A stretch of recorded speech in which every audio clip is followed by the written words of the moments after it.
High light کی جائیں گی۔ اچھا، اب یہ آخری آیت ہے، فی جی دیا حبل من مسد، تو یہ بھی برے انجام کا ذکر ہے، ایک عورت کے برے انجام کا ذکر ہے، تو اس کو ہم گرے سے بھی کر سکتے ہیں، کیونکہ برا انجام تو بہرحال جہنم ہی ہے۔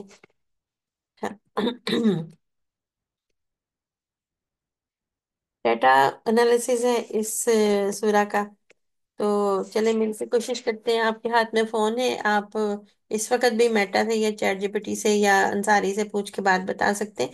آپ میں سے بہت کم بچوں کا ڈیٹا سائنس کی ورک شیٹ سالو ہو کے آئی ہے، خیر النساء کی میں نے دیکھی تھی، اور کبھی اور اگر کسی نے بھیجی ہو تو مجھے آپ ریمائنڈ کرا سکتے ہیں۔ ٹوٹل آیات کیا ہیں اس صورت کی؟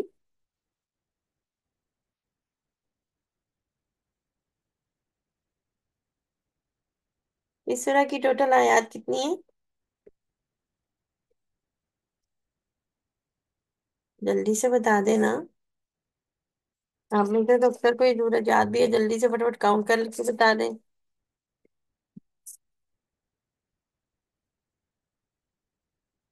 چلیں بتائیں اسفر، اس سورہ کی آیت کتنی ہے؟ 5 جی 5، کس نے بتایا؟ خیر 5 بتا دیں۔ جی خیر اسفر، النساء۔ اچھا اسفر نے بھی بتایا مجھے لگتا ہے۔ اچھا ٹوٹل ورڈز اس میں کتنے ہیں؟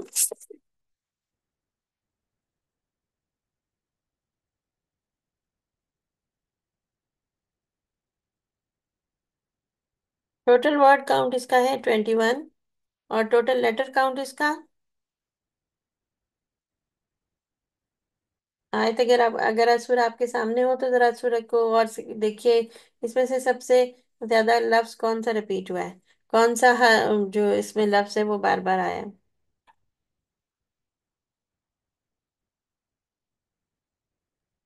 میم با با حرف ہے، لفظ کون سا بار بار آیا؟ لفظ با حرف میم بار بار آیا ہے۔ وہ حرف ہے نا، با حرف ہے، لفظ جو ہے وہ لہب 2 دفعہ آیا ہے اس کے اندر۔ اچھا اگر آپ اس کو چیٹ جی پی ٹی سے یا میم انصاری سے یا میٹا سے پوچھیں تو با جو ہے وہ سیکنڈ ورڈ ہے، repeated frequent word. Rhyme scheme میں بھی اس کی ایک خاص رائم اسکیم ہے، اس کی رائم اسکیم میں دیکھیں اینڈ پہ مسلسل با آ رہا ہے نا؟ اس میں سب سے زیادہ آنے والا لفظ جو ہے نا وہ الف ہے۔ آپ اس کو ذرا چیک کیجیے گا کسی بھی چیٹ باٹ پہ، با سیکنڈ نمبر پر ہے، اور اس میں خاص رائم سکیم ہے جس سے نا ایک ناراضگی کا، اللہ کی ناراضگی کا امپیکٹ جو ہے نا وہ آ رہا ہے۔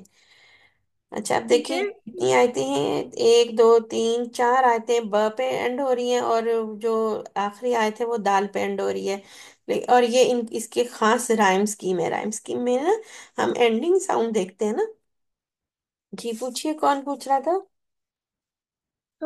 واو لفظ سب سے زیادہ یوز ہوا۔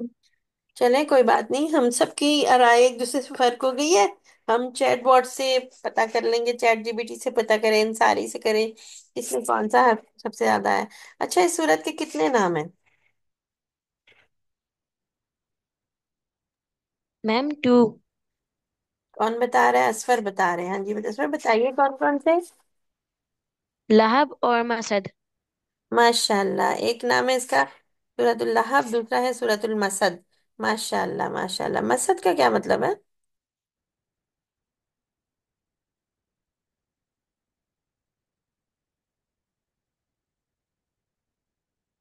کھجور کی بٹی ہوئی رسی، دا روپ۔ موچ کی مونج، مونج کہتے ہیں نا کھجور کے اس خشک کھجور کے کی بٹی ہوئی رسی کو مونج کہتے ہیں ہماری زبان میں۔ وہ کھجور ہی کا ہوتا ہے، خشک ہو جاتے ہیں نا جو کھجور کے پتے، تو اس سے جو رسی بٹی جاتی ہے، عام طور پہ ہمارے ہاں اس کی چارپائیاں بنائی جاتی ہیں، اس کے چھابے بنائے جاتے ہیں، اور بھی بہت ساری چیزیں۔ اچھا یہ مکی سورہ ہے یا مدنی سورہ ہے؟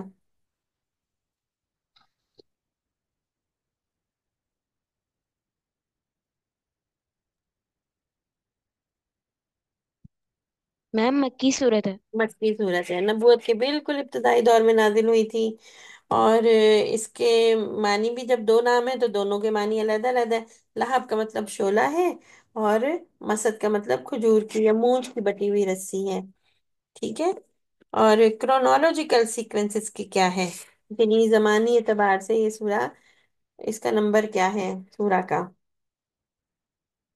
چلیں یہ بات آپ نا اس ویڈیو ون کے ہنڈریڈ یوٹیوب، الیون ہاں جی، 111 یہ سیکوینس نمبر ہے اس کا، سیکوینس نمبر کہتے ہیں جس ترتیب سے یہ قرآن پاک میں موجود ہے۔ یہ 111ویں نمبر پہ موجود ہے۔ نازل کس نمبر پر ہوئی؟ اس سوال کا جواب ٹھیک نا یوٹیوب کے کمنٹس میں دیجیے گا، ٹھیک ہے؟ تو آج کے ٹھیک کلاس ختم کرتے ہیں، اور میں نا چاہتی ہوں کہ ہم اگلی ڈیٹا سائنس کا اگلا لیسن شروع کرنے کے سے پہلے نا آپ سب بچوں کو ڈیٹا سائنس کی یہ ورک شیٹ میرے پاس آ جانی چاہیے۔ دیکھیں کتنی آسان ہے، اس میں بس آپ نے چیٹ جی پی ٹی سے یا میٹا سے یا انصاری سے یہ سارا ڈیٹا لینا ہے، لے کے اس کو فل آؤٹ کر دینا ہے۔ اور قرآن سیکھنے اور لکھنے کا تو اللہ تعالیٰ اجر ہی بہت دیتے ہیں، لکھا بھی کریں۔ آپ میں سے جس کو کرتاس چاہیے منگوا لیں، ٹھیک ہے؟ اور ایکچولی جن کے میم پاس کیا ہے میں وہ اپنا، جی میم کیا میں کرونالوجیکل سیکوینس ابھی بتا سکتا ہوں؟ جی بتائیے۔ اس کا 6۔ ہاں، چھٹے نمبر کی مکمل صورت ہے یہ، یعنی ایک سورہ جو مکمل انداز میں وہ مکمل صورت میں نازل ہوئی، کرونالوجیکل سیکوینس اس کی 6 ہے۔ شاباش اسپر! قرآن پاک پہ محنت کرنے والے لوگ اللہ کو بڑے ہی پسند ہیں، بہت پسند ہے۔ یہ ڈیٹا سائنس سیکھنے کا زمانہ ہے، تو میرا دل چاہتا ہے ہم ڈیٹا سائنس قرآن سے سیکھیں۔ آگے آپ کے لیے ڈیٹا سائنس کے بڑے مزیدار لیسن آ رہے ہیں۔ یہ پہلا جو تھا نا وہ صرف ورک شیٹ کے انداز میں تھا، تو میں آج انتظار کروں گی، تھوڑا سا وقت لگائیں اور سب بچے اس کو فل کر کے بھیجیں۔ کلاس کا اختتام کرتے ہیں۔ سبحانک اللہم و بحمدک، نشہد ان لا الہ الا انت، نستغفرک و نتوب الیک۔ آج ضائع نہیں کچھ بھی بولے، ہم؟ جو کل آپ نے کہوت کا بھیجا تھا آج ہے؟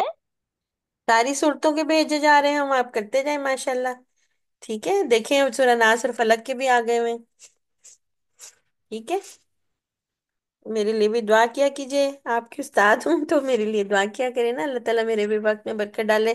میں سورہ اخلاص کی ورک شیٹ بنا رہی ہوں، تھوڑا سی اس کی نا اسکیچنگ ہونے والی تھی، تو سیرت آپی نے اس کی اسکیچنگ کر کے دی ہے مجھے، ماشاءاللہ بہت پیاری۔ اب میں اس کی نا ورک شیٹ بناؤں گی آج، اور امید کرتی ہوں اللہ تعالیٰ میرے وقت میں برکت ڈالے کہ میں سورہ الحب کی بھی ورک شیٹ بنا لوں گی۔ السلام علیکم ورحمۃ اللہ وبرکاتہ۔ سبحانك اللهم وبحمدك، نشهد ان لا اله الا انت، نستغفرك ونتوب اليك۔ السلام عليكم ورحمة الله۔